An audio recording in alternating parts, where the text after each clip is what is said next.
परमहंस जो दिन भर बोलता रहता है, जिसे कोई जानकारी नहीं, ज्ञान का अभाव है, कभी जल समाध लेगा, कभी कुछ बोलेगा, आओ साव बोलता रहता है जानकारी के अभाव में।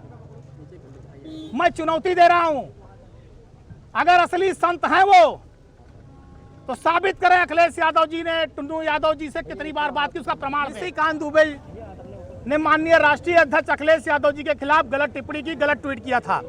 उनके ऊपर मुकदमा और एफआईआर दर्ज करने के लिए इंस्पेक्टर कोतवाल अयोध्या नगर को अपना प्रार्थना पत्र दिया है। परमहंस कह रहा था ना कि उनको जैसे राम जी ने बताया, हमको भी राम जी ने बताया, तो अखिलेश जी को अगर राम जी ने बताया तो 8 चोर जेल चले गए।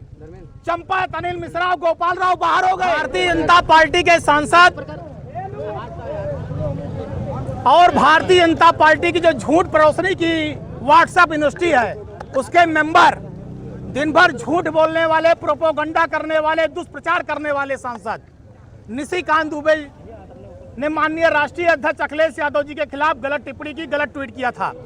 उनके ऊपर मुकदमा और एफआईआर दर्ज करने के लिए इंस्पेक्टर कोतवाल अयोध्या नगर को अपना प्रार्थना पत्र दिया है कि उनके ऊपर मुकदमा दर्ज किया जाए, उनके ऊपर कार्रवाई की जाए। और ये परमहंस जो दिन भर बोलता रहता है, जिसे कोई जानकारी नहीं, ज्ञान का अभाव है, कभी जल समाध लेगा, कभी कुछ बोलेगा, आओ साव बोलता रहता है जानकारी के अभाव में। मैं चुनौती दे रहा हूं, अगर असली संत हैं वो तो साबित करें अखिलेश यादव जी ने टुन्नू यादव जी से कितनी बार बात की, उसका प्रमाण दें। ये परमहंस कह रहा था ना कि उनको जैसे राम जी ने बताया, हमको भी राम जी ने बताया, तो अखिलेश जी को अगर राम जी ने बताया तो 8 चोर जेल चले गए। चंपत, अनिल मिश्रा, गोपाल राव बाहर हो गए। उनकी डकैती का प्रमाण पूरे देशवासियों, अयोध्या वासियों के सामने आ गया। रुपया बरामद हुआ है, चाहवा चोरी जो हुई वो बरामद हुई। अखिलेश जी का आरोप सच साबित हुआ। अखिलेश यादव जी ने जो आरोप लगाया था वो सच साबित हुआ, तभी चंपत राव, अनिल और ये गोपाल राव सब बाहर हुए हैं, क्योंकि इन्होंने डकैती चोरी को संरक्षण दिया था। राम मंदिर में चढ़ावा चोरी को उन्होंने संरक्षण दिया था, इसलिए बाहर हुए। परमहंस की अगर हैसियत है तो साबित करे, अगर ईमानदार है, वरना ये भी चोर है। अनिल मिश्रा के खिलाफ तो कार्रवाई होनी चाहिए, उनके खिलाफ सबूत भी एफआईआर होना चाहिए। अभी तक एफआईआर नहीं। अनिल मिश्रा नहीं, चंपत राय, अनिल मिश्रा, गोपाल राव, सब पर एफआईआर होनी चाहिए, सबको जेल भेजना चाहिए।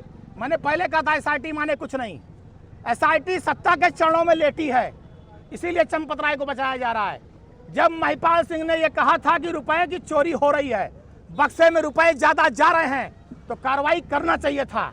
चंपत राय ने कोई कार्रवाई नहीं की, आंख मूंद कर मंदिर में डकैती चोरी होने दिया, तो उसके जिम्मेदार चंपत राय हैं। चंपत राय की बगैर मर्जी के पट्टा नहीं हिलता था, तो चंपत राय पर भी मुकदमा हो, अनिल मिश्रा पे हो, गोपाल राव। और ये जो कोषाध्यक्ष है गोविंद देवगिरी, कई दिन से देख रहा हूं, कल से भाषण दे रहा है, सबको सर्टिफिकेट बांट रहा है। सबसे बड़ा तो भ्रष्टाचारी यही है, जिसपे जो कोषाध्यक्ष की कुर्सी पे बैठा है और उसकी जिम्मेदारी थी कोष को देखने की, और उसके कोषाध्यक्ष रहते हुए मंदिर का कोष चोरी हो गया।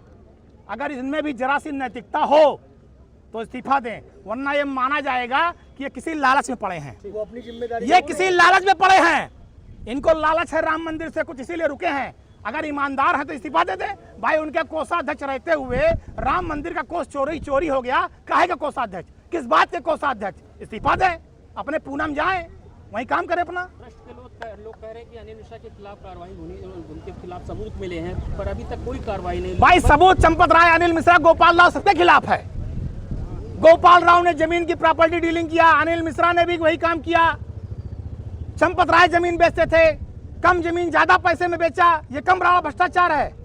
उनके आग के सामने मंदिर में मंदिर का कोष लुटता रहा, ये कम बड़ा भ्रष्टाचार है।